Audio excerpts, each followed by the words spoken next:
and this is Transparency Saves Lives, where we are creating safe spaces for healing and empowerment. Welcome to my podcast. So before I get into today's episode, I want to give a shameless plug to my brand, Nifemi Essentials, where I create handmade crystal jewelry. Today I am wearing a rose quartz crystal that's wrapped in gold wire or gold colored wire, and it's on a gold plated chain. I can also make these in silver with silver plated chains as well, or silver colored wire along with silver plated chains. And then the bracelets that I have on are also made by me. The dark blue one is a matte lapis lazuli, and the gray one that kind of has specks of blue in it, I don't know if you can see it, that is labradorite. This labradorite right now is my favorite because when it's in the sun, you can see the specks of light. I don't know if you can see the one that is on my left hand because it's holding the mic, but it's a red jasper. And so again, the accents on these also come in silver colored wire or gold colored wire. So if you're interested in purchasing with me, head on over to Instagram at I am Tangier or Nifemi Essentials, where you can send me a DM and I will get your custom order together. Or you can visit my website at I am Tangier and go to my shop, and it will direct you to Nifemi Essentials. So today's episode, we are going to be talking about my mental health journey. And I feel like mental health is a very important topic to talk about. I definitely like the fact that more and more people are talking about mental health, and it's not as taboo as it used to be. I feel like, especially in the Black community, it was more so just pray about it, not necessarily like go to a therapist or get on medication. And for a long time, I myself was afraid to get on medication. I am on medication now. I have been managing anxiety and depression with medication for about 2 years now consistently, but it definitely took me a long time to get here, a long time to get to a place where I felt comfortable just acknowledging that I need medication. I've tried everything. I've tried Jesus, I've tried meditation, I've tried fasting and prayer. I feel like I've tried everything, and right now medication is the only thing that's working consistently for me. I've even been in therapy for years. I think I started therapy in like 2007. So yeah, I've been in therapy for years, and the only thing that's consistently working for me is medication. So I kind of just want to share my story of what led me up to accepting the fact that I have a mental illness and that it needs to be managed with medication, and being okay with that. So my journey started in 2007, or it could have been 2006, 2007. I know I was a senior. It was what was once known as T.C. Williams in Alexandria, Virginia. It's now called Alexandria City High School, I believe. They changed the name for some reason. I think because the name was based off of someone who had a not so great history. But anyways, moving past that, my mental health started in 2006, 2007, when I was in 12th grade. I had a little boyfriend the summer of my senior year, and I broke up with him. And he was actually a good boyfriend, but I broke up with him because I had an issue. I guess I was bored. The relationship was going too well, so I broke up with him. And then when the school year started, I wanted him back, and he had moved on already. And so I had really serious issues with rejection. And so feeling rejected, even though it was my fault because I broke up with him, those feelings of rejected spiraled me, or caused me to spiral into depression and suicidal ideation. So my senior year, I spent most of my senior year depressed. I was cutting myself as a way to release pent-up tension and to deal with the emotions that I felt that I didn't quite know how to manage.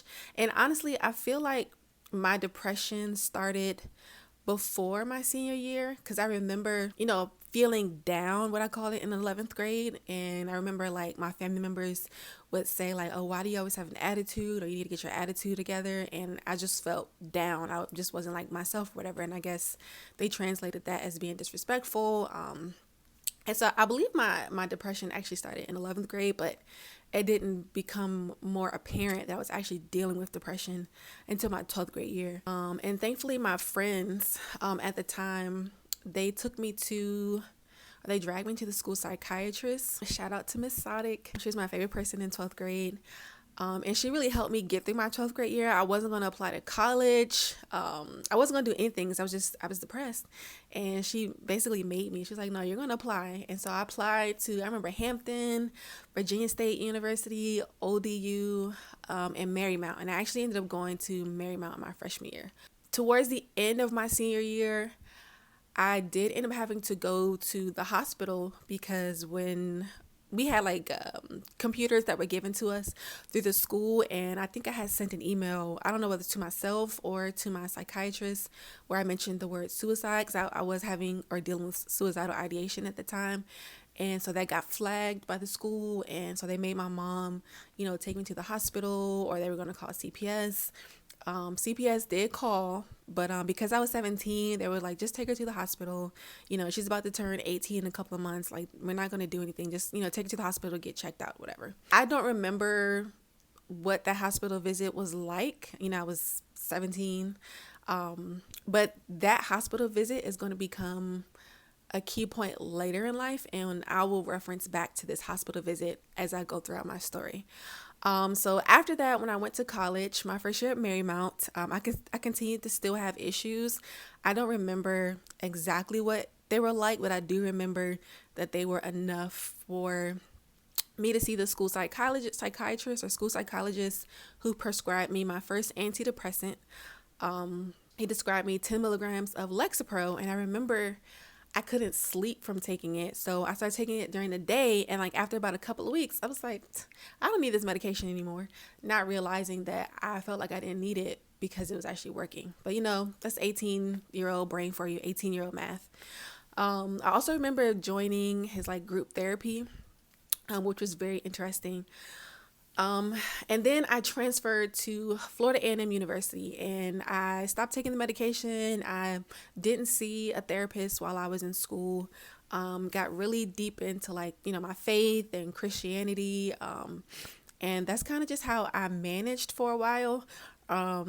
Just really diving into my religion and my spirituality at the time, but I was still struggling. I do remember times where I call them having meltdowns, where I would just like feel so overwhelmed that I would just like have crying spells, or I would start hyperventilating, and I didn't understand what was happening to me. I had no words for it.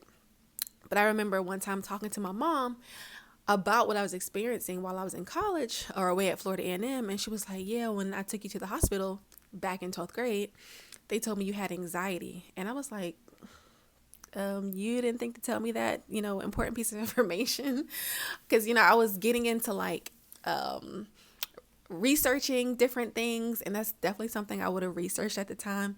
But I do appreciate and thank God that she did give me that information at that point. So I was better able to understand, that I was having anxiety attacks. And so I started to, find different ways to manage and to cope. When I graduated, at some point I did go back to therapy, but I can't remember from the time or after I graduated up until I got married. I just remember still struggling, still having, or got married the first time. I just remember still struggling, still having emotional meltdowns, still dealing with depression and anxiety, and just kind of just in suicidal ideation and just kind of just going with it. In 2015, so at this point, I was almost married for a year. And this was when I was married to my ex-husband, who was abusive, unfortunately. And I didn't realize that at the time he was contributing to my mental health. But my mental health started to get worse, understandably, because I was in an abusive relationship. But then in the year 2015, I also had 2 miscarriages. I had one in May and one in September. And so that was really hard for me, really wanting to be pregnant and then having miscarriages and not really understand what was going on, and like, the shame and the guilt that comes along with that experience. And so after my second miscarriage, I remember just being really, really depressed and angry with God. And I remember very clearly the day one of my coworkers, she actually went into labor, and I spiraled. And before I spiraled, I was already dealing with what I think could have been like a potential manic episode or a hypomanic episode. Like I have like a little mood diary that I was keeping. And I remember writing that my thoughts were spiraling and I couldn't stop thinking, and I just felt really excitable, and I just felt like I couldn't control myself. But it wasn't to the point where like anyone outside of me really noticed. It was more like an internal thing, and that's not what sent me to the hospital. What sent me to the hospital, I do remember having like a really, really bad dissociation spell. But I can't even remember what sent me to the hospital, to be honest, now I think about it. I just remember going to the psychiatric ward and finally being diagnosed with major depression and generalized anxiety. And my first experience in the psych ward, I don't want to say it was nothing like what you see in the movies, but it wasn't scary. There was someone there that was kind of scary. Like, she was talking to herself and, talking about Satan and things of that nature. So I would say that's the only thing that was like even remotely close to what you see in the movies. But for the most part, it was full of, group therapy and, sleeping. Your meals are planned out. I can't say it was fun. It was just a break. And a much needed break that I didn't know that I needed, because I didn't realize at the time that I was in an abusive relationship. I even remember like the psychiatrist there telling me like, you actually don't need to be here. You're fine. Unfortunately though, I did have an issue. So when I got into the psych ward, they put me back on Lexapro, because I told them that I had been given that like years ago. They put me back on 10 milligrams of Lexapro. And then when it came time to get the medicine, they gave me the wrong medicine. They gave me some I think an antipsychotic or something. I can't even remember the name of it, but they gave me the wrong medicine. And I remember getting so sick. And to be honest, I don't know. I can't tell if I got sick from the medicine or just from being around people that, I didn't know. But I just remember like throwing up, and I was running a fever. And I told the doctor about it the next day, and he was like, oh yeah, I'm sorry. We gave you the wrong medicine. Oops, my bad. Like, I definitely should have probably, filed a lawsuit or something, but I was too nice at the time. So I didn't file a lawsuit, but I did get the right medication. So I got back on 10 milligrams of Lexapro, and I remember it was like the sky was bluer and the grass was greener, and just everything just felt better. And I remember feeling happy for the first time in my life, like internally happy. And then I knew that I didn't want to be on the medication forever, because I was afraid. Like, my anxiety kept me from accepting the fact that, okay, maybe I need to be on this medication. So when I got pregnant with my daughter, who is almost 8 now, or she might be 8 by the time this goes out. When I got pregnant with my daughter, I stopped taking the medication on my own, not based on like doctor's recommendation, which I would not recommend. You definitely want to, make sure your doctor is aware, and, they'll kind of like determine the benefits over the risks. And so I just took myself off of the medication. And so my pregnancy was hard in the sense that, emotionally and mentally, I wasn't doing well.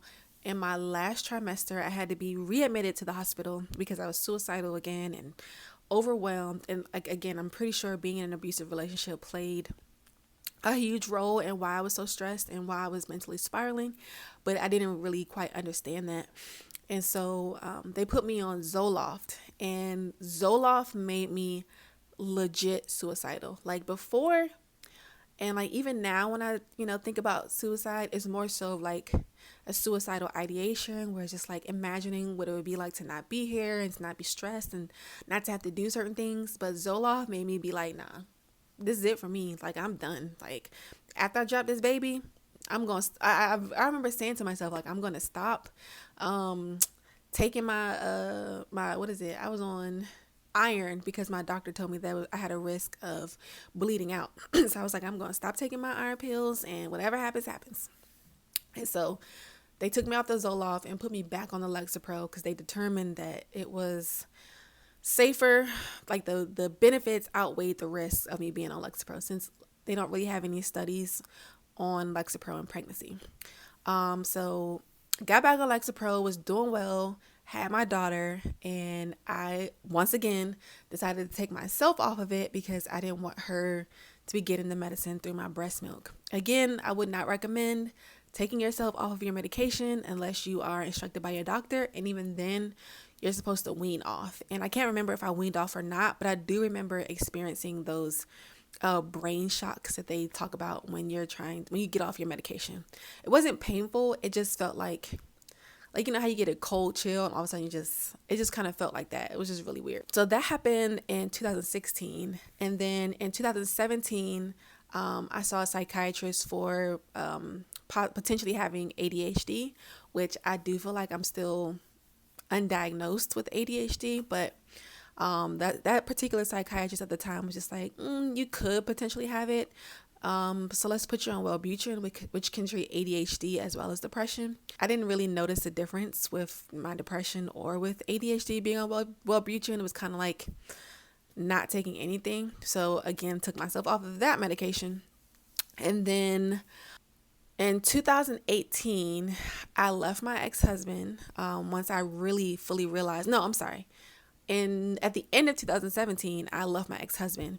And then 2018, as I was going through my healing journey, I started to recognize a pattern of falling into a depressive state every 3 to 4 months. So prior to 2018, I don't know what my cycle was like, or like what my mental health cycle was like. I don't know how often I was feeling depressed or not. But starting in 2018, I started to notice a definitive pattern of every 3 to 4 months, like clockwork, I'm falling into a depressive episode, suicidal ideation right before I come on my period, usually lasting for about a week. If I had a suicidal ideation or depressive episode outside of that time frame, or sooner than 3 to 4 months, it was like due to stress or something, something else happening that kind of triggered it. So like between 2018 to 2020, I just kind of just dealt with it and kind of would just like hibernate when I was having a depressive episode, just deal with the suicidal ideation and then just come out of it.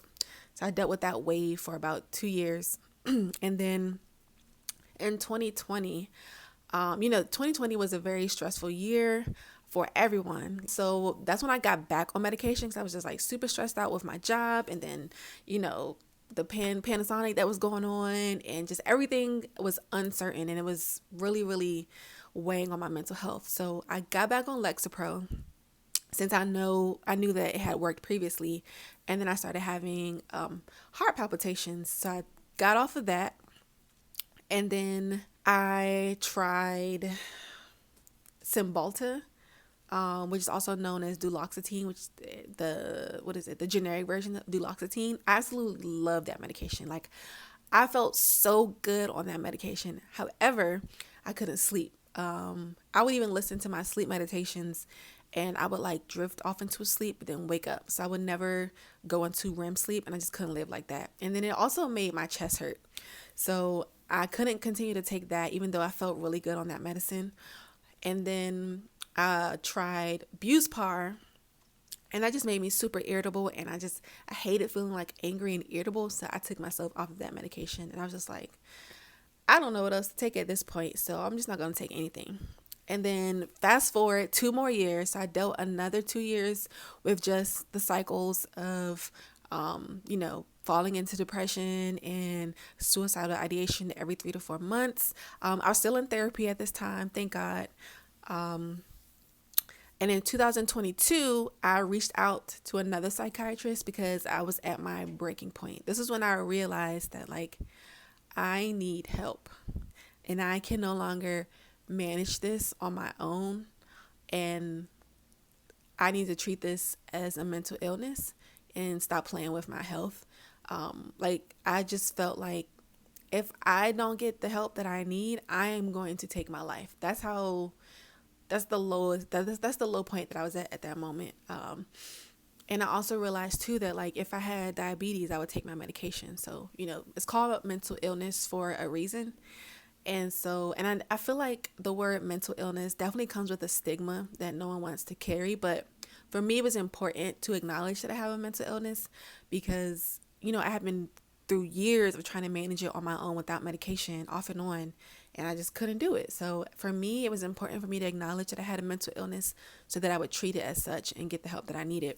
So I reached out to another psychiatrist, and She was the first psychiatrist to ever ask me if I had ever been diagnosed with being bipolar. After I told her about my cycle, the every 3 to 4 months, and went over my history, she was the first person to ever ask me that. And I was like, bipolar? No.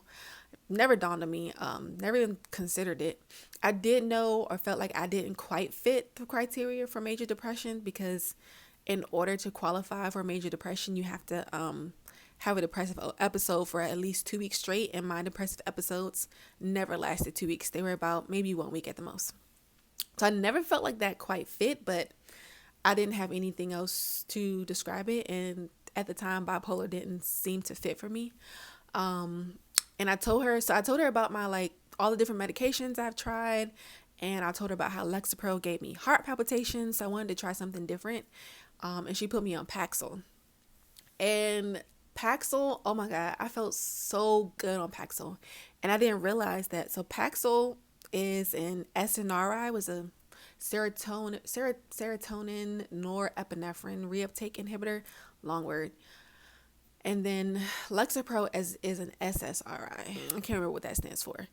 But Paxil and duloxetine, or Cymbalta, they're both SNRIs, and they both made me feel so good. And I didn't realize until Paxil is that they both were pushing me into a manic episode. So I didn't take Cymbalta long enough to actually go into a full-fledged manic episode. But with Paxil, I went into a full-fledged manic episode. And this was the second time that I ended up getting admitted into the psych ward. So this was 2022.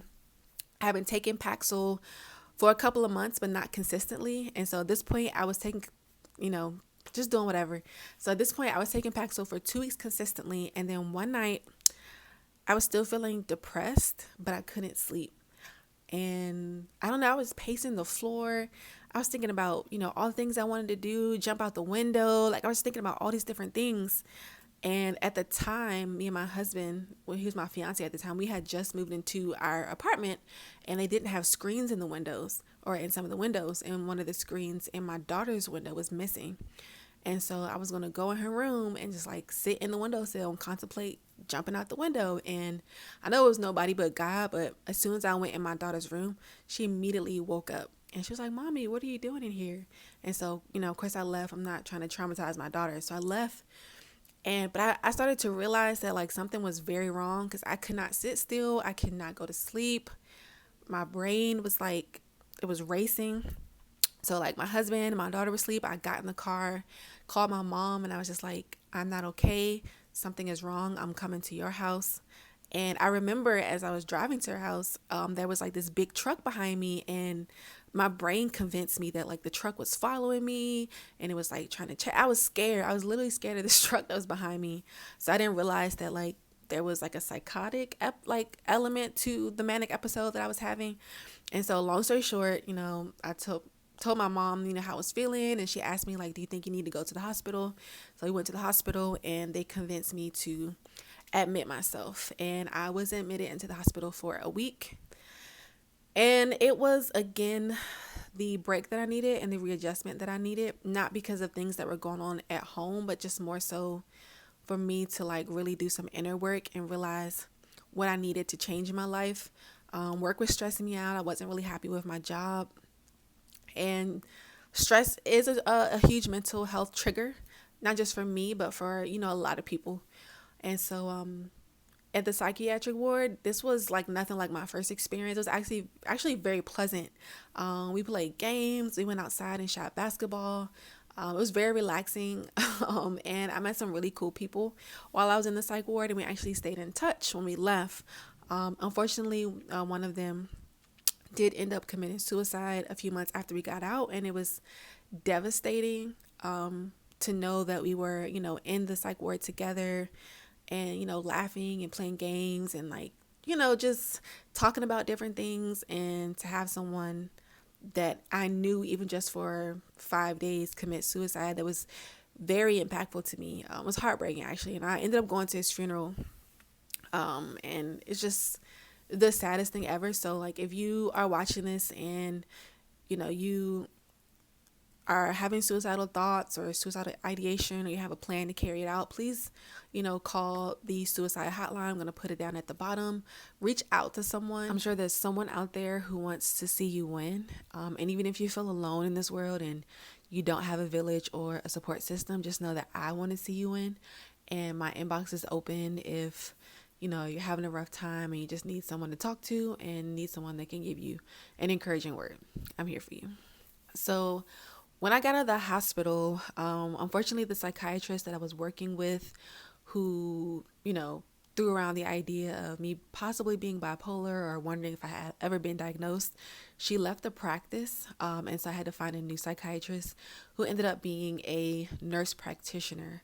And so when I was in the hospital, they put me on 2.5 milligrams of Lexapro, and I don't remember the dose of propranolol. I think it was like 5 milligrams, and it was for the heart palpitations that I had experienced on Lexapro. And then the nurse practitioner that I was working with, she ended up taking me off because she felt like the damage that the propranolol could do to my heart wasn't worth it, since it was a beta blocker and is normally prescribed for like heart issues. So she took me off of that.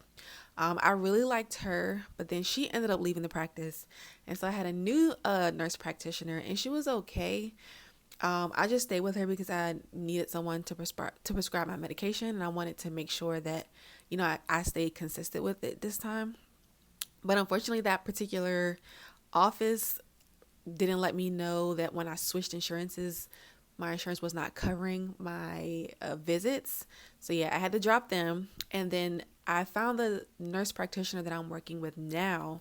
And when I went through my history with her, she diagnosed me with an unspecified mood disorder. And so apparently you get diagnosed with an unspecified mood disorder when you don't meet the criteria for like major depression or being bipolar. And so for me, because my depression doesn't last for 2 weeks, I didn't qualify for or meet the criteria for major depression. And then she told me that because I've never had a manic episode that put me in the hospital outside of the one that was triggered by an antidepressant, she said that doesn't technically count for me to be diagnosed with bipolar. So I don't know, if my diagnoses will ever change into bipolar, most likely bipolar 2, if anything, but I don't know. But right now I have an unspecified mood disorder, and I am taking 20 milligrams of Lexapro and 25 milligrams of Lamictal. And it's doing really well. When I was taking just the Lexapro, instead of having like my depressive episodes every 3 to 4 months, I felt like I was, cycling more rapidly. Feeling like I was having a depressive episode at least once a month, maybe every 2 months. I stopped noticing a specific pattern, but I also didn't notice, it wasn't like as bad. So I didn't really pay attention to it. I do know that it happened more often. And so now that I'm on the Lamictal, or lamotrigine is the generic version, I've been stable for about a month and a half, and I'm hoping that I can continue this trend. And if I can make it past like the 3 to 4 month, then I know that this is the perfect combination for me. And I'm really excited about the trajectory that my mental health is on right now, because I am finally on the right medication for me. So I really want to encourage anyone out there who's worried about taking medicine. If you've tried everything, like you've tried all of the, the natural remedies, you've tried therapy, you've tried, meditation, maybe you've tried fasting and praying like me, like you feel like you've tried everything, I would recommend that you consider trying medication. For me personally, I was always afraid to take medication because I was afraid of the withdrawals, and I was afraid of becoming dependent on it. But I realized that I do actually need it. I could not utilize natural methods because I wasn't motivated enough. I needed something to even get me to a place where I could take care of myself on better. I was getting through life. I had a really great career. I was working well, taking care, of bills and things like that, but just not doing the best mentally and emotionally to where I could even, feel motivated to try a lifestyle change. And so now that I'm getting to like a more stable place, I feel like I can better start making those lifestyle changes. And who knows, maybe one day I will actually be able to come off the medication. But at the same time, I am okay if I have to be on medication for the rest of my life. So If you feel like that might be you, and you're coming to terms with the fact that you do need medication to manage your mental illness, or even to just stabilize you for a short period of time, don't allow that to make you feel bad, or make you feel like you're failing in life. It's important to do what's best for you in the moment, even if that means getting on medication. And if you came off your medication, don't feel bad for, dropping the medication and trying more natural means or holistic means, or, anything that's going to work for you, is what you should do. So I just wanted to share my story, in hopes that it can help others who might be going through what I'm going through, or have gone through what I'm going through. Please seek therapy, psychiatrist if you need to, someone that you can confide in, who can understand you and who's a good listener. And I wish you well on your mental health journey. And so until next time, remember that your story matters and it should be heard, because transparency saves lives.